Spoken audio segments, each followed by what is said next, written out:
Crips, tu as 14 ans et tu as un téléphone dans la main et 100 dollars dans ta poche et tu ne t'es jamais senti aussi réel de ta vie. C'est la première chose que tu apprends sur la couleur. Pas l'histoire, pas les règles, la sensation. Tu mets le bleu toi-même. Personne ne te l'a mis dans les mains. Ton set, c'est les Rollin 60, ou les 8 Tray Gangster Crips, ou les Grape Street Crips de Watts.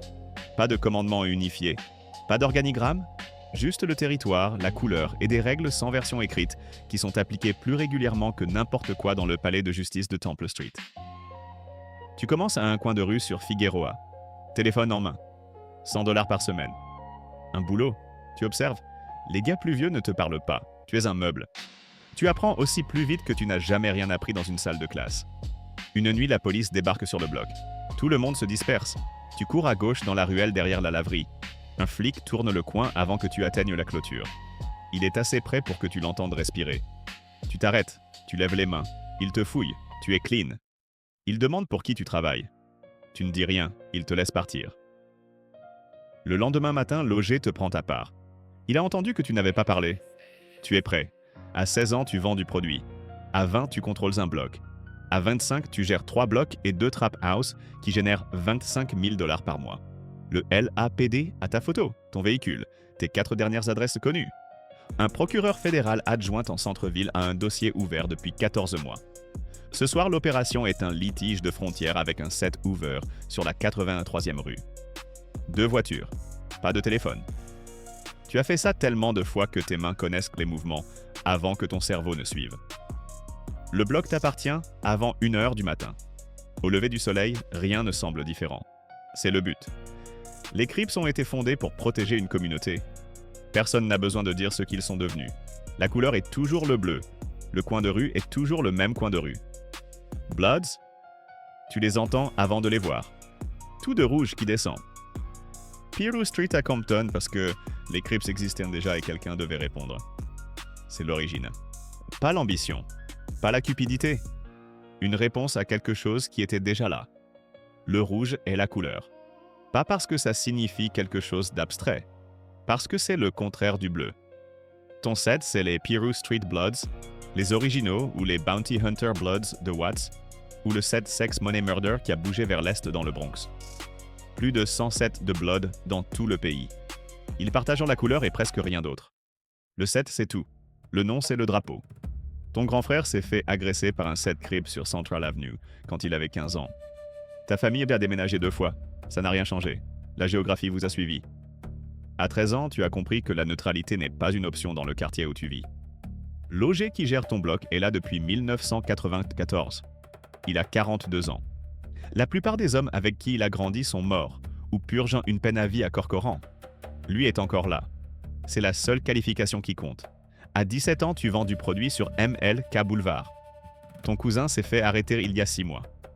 3 ans. Le set n'a pas envoyé d'avocat. Ils ont envoyé 500 dollars à sa mère pour le compte de cantine. Ce soir, tu rencontres un fournisseur à Inglewood. 18 000 dollars dans un sac dans le coffre. L'OG est assis en face du fournisseur. Tu te tiens à la porte. À mi-chemin de la réunion, le téléphone du fournisseur sonne. Il regarde l'écran. Il ne répond pas. Il regarde l'OG. Personne ne parle pendant 4 secondes. Puis le fournisseur pose le téléphone écran vers le bas sur la table et continue à parler. Tu n'expires pas avant d'être sur la 110 avec les fenêtres baissées et la radio éteinte. Les Bloods ont été construits pour répondre à quelque chose qui existait déjà. Ils ont répondu si complètement que maintenant, la question et la réponse sont la même chose. La couleur est toujours le rouge. Le compteur compte toujours. MS-13, personne ne te recrute dans la MS-13. Ce n'est pas comme ça que ça marche. Tu te recrutes toi-même. Tu commences en existant près d'eux à Huntington Park ou dans le Rampart District. Tu ne demandes pas à rejoindre. Ce serait irrespectueux. Tu existes simplement près d'eux assez longtemps pour qu'ils commencent à te voir. Tu tiens des paquets sans demander ce qu'il y a dedans. Tu gardes la bouche fermée quand un professeur pose des questions. Quand un flic t'offre 20 dollars. Quand ta mère te demande directement en face. À chaque fois. 6 mois après t'être mis pour la première fois à cet angle, quelqu'un te prend à part. Tu veux entrer? Tu hoches la tête. 13 membres forment un cercle autour de toi dans une ruelle. Tu survives 13 secondes de tous en même temps. Tu ne peux pas te battre. Tu ne peux pas courir. Tu ne peux pas faire un bruit. 1. Un poing frappe ta mâchoire. 5. Tu es à terre. 11. Ta vision disparaît. 13. Ça s'arrête. Quelqu'un t'aide à te relever. Bienvenue, homeboy. Ils te donnent un nom. Flaco. Diablo. Smiley. Ce nom est ton identité maintenant. À 16 ans, tu vends du produit. Un vétérano à 24 qui gère une clique de 35 sur 3 blocs. Les leaders les plus hauts sont dans des prisons à sécurité maximale au Salvador et aux États-Unis. Les ordres passent par des avocats et des lettres codées. Quand ils disent « bouge », tu bouges. Ce soir, tu déplaces une livraison depuis Vermont Avenue jusqu'à Maywood. 2 voitures. À un bloc du point de dépôt, une voiture de patrouille tourne sur la rue devant toi. Tu réduis ta vitesse exactement à la limite. Tu surveilles la voiture dans tes rétroviseurs. Elle continue à avancer. Elle ne s'arrête pas. Le transfert prend 4 minutes. Ta part est de 800 $. Personne en dehors de ces 2 voitures ne saura jamais ce qui a traversé la ville ce soir.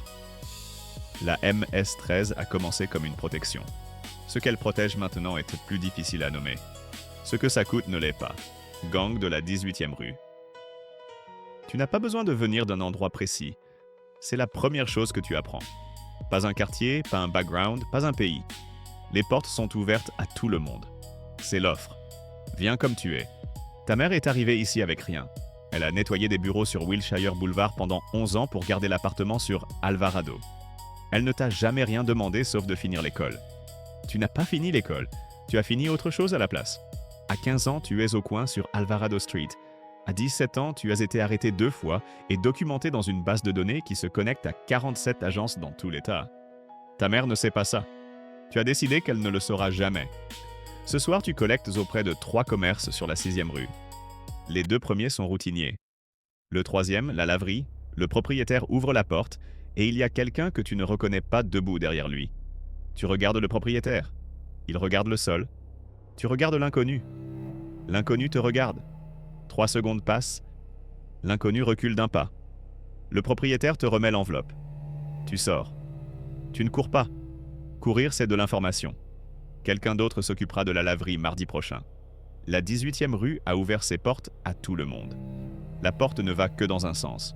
Sureño. Tu portes le chiffre 13 partout. Sur ta peau, sur tes vêtements. Dans la façon dont tu te déplaces dans un quartier. 13, c'est la 13e lettre de l'alphabet. Monsieur, ça représente le Mexican Mafia, le gang carcéral qui contrôle le paysage des rues du sud de la Californie depuis l'intérieur des murs de Pelican Bay et Corcoran. Tu n'as jamais rencontré un membre du Mexican Mafia. Tu n'en rencontreras peut-être jamais un. Tu leur réponds quand même. Les Sureños ne sont pas un seul gang. Ils sont un alignement. La rue, c'est le business. La prison, c'est le conseil d'administration. Tu grandis dans le South LA ou l'East LA ou à Pomona. Ton oncle est entré quand tu avais 9 ans. Tu lui rendais visite à Corcoran 2 fois par an, jusqu'à tes 14 ans. Tu as remarqué des choses lors de ces visites. Comment les autres hommes le regardaient? Comment ton oncle ne semblait jamais avoir peur de quoi que ce soit à l'intérieur de ces murs? Tu lui as demandé une fois qui dirigeait la prison. Il t'a regardé longtemps. Puis il a changé de sujet. Tu connaissais déjà la réponse. À 14 ans, tu es au coin de rue. À 17 ans, tu as été documenté par 47 agences des forces de l'ordre dans tout l'État. Quand tu vas en détention provisoire, le Mexican Mafia contrôle avec qui tu partages la cellule et si tu survives les 30 premiers jours. La taxe sur chaque vente de drogue dans ton territoire n'est pas négociable. La pénalité pour ne pas payer est décidée dans une pièce que tu ne verras jamais. Ce soir, tu collectes une dette sur Florence Avenue. Le dealer ouvre la porte et te dit qu'il ne l'a pas. Tu le regardes. Il a un téléviseur. Il a des chaussures neuves. Il a une voiture dans l'allée que tu n'avais pas vue avant. Tu lui dis que tu reviendras dans 2 heures. Tu passes un coup de téléphone. Quand tu reviens, la porte s'ouvre avant que tu frappes. Il l'a, il paie. L'argent monte la chaîne avant l'aube. Le Mexican Mafia n'apparaît sur aucun coin de rue. Il n'en a pas besoin. Il est déjà dans chaque pièce où tu t'es jamais tenu. Florencia 13. Tu es né dedans. C'est la première chose à comprendre sur la Florencia 13. Pas recruté. Pas choisi. Né dans un quartier qui est le même gang depuis plus de 80 ans. Florence Firestone se trouve dans une bande non incorporée du comté de Los Angeles, entre South LA et Huntington Park. Elle n'a jamais pleinement appartenu à la ville. As-tu grandi sur Beach Street ou Holmes Avenue? Les amis de ton père étaient de la Florencia. leurs pères avant eux. Tu ne choisis pas le gang. Le gang, c'est le quartier et le quartier, c'est le gang. Ton père ne t'a jamais dit de rejoindre. Il ne t'a jamais dit de ne pas le faire. Il t'observait juste de la façon dont les hommes regardent quelque chose dont ils connaissent déjà la fin. Le jour où tu es rentré avec l'encre, il l'a regardé longtemps. Puis il est retourné à ce qu'il faisait. Ce silence disait plus que tout ce qu'il aurait pu te dire. À 16 ans, tu vends du produit et tu collectes pour la clique. À 20 ans, tu gères 8 membres sur 3 blocs, qui génèrent 15 000 $ par mois. Le gang a été démantelé plusieurs fois. Il s'est réassemblé à chaque fois. Ce soir, tu rencontres 2 autres leaders de clique sur Grape Street. Un set rival s'est déplacé sur Holmes Avenue depuis 2 semaines. Tu exposes ce que tu sais? Un des leaders de clique n'est pas d'accord. Il est dans la Florencia depuis plus longtemps que toi. Tout le monde dans la pièce le sait. Tu le laisses finir. Puis tu exposes à nouveau. Sans élever la voix. La pièce devient silencieuse. Il acquiesce. Le silence, ce n'est pas la même chose que le vide. La Florencia 13 était ici avant la plupart de ceux qui l'entourent. Elle a l'intention d'être ici après. La ville n'a jamais trouvé un moyen de l'arrêter. Elle a cessé d'essayer d'en trouver un. Avenue. Tu as sauté dans le quartier avant que l'autoroute existe. C'est à quel point c'est vieux. Ils tirent en leur nom des avenues numérotées.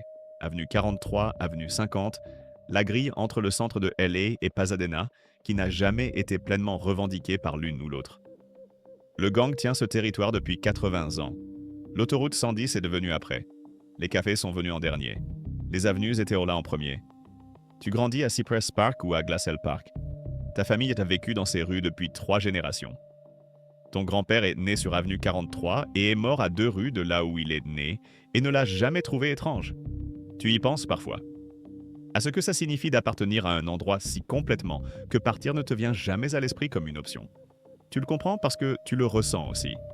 À 18 ans, tu déplaces du produit à travers des routes qui courent parallèles aux stations de la Gold Line. La gentrification a amené le train.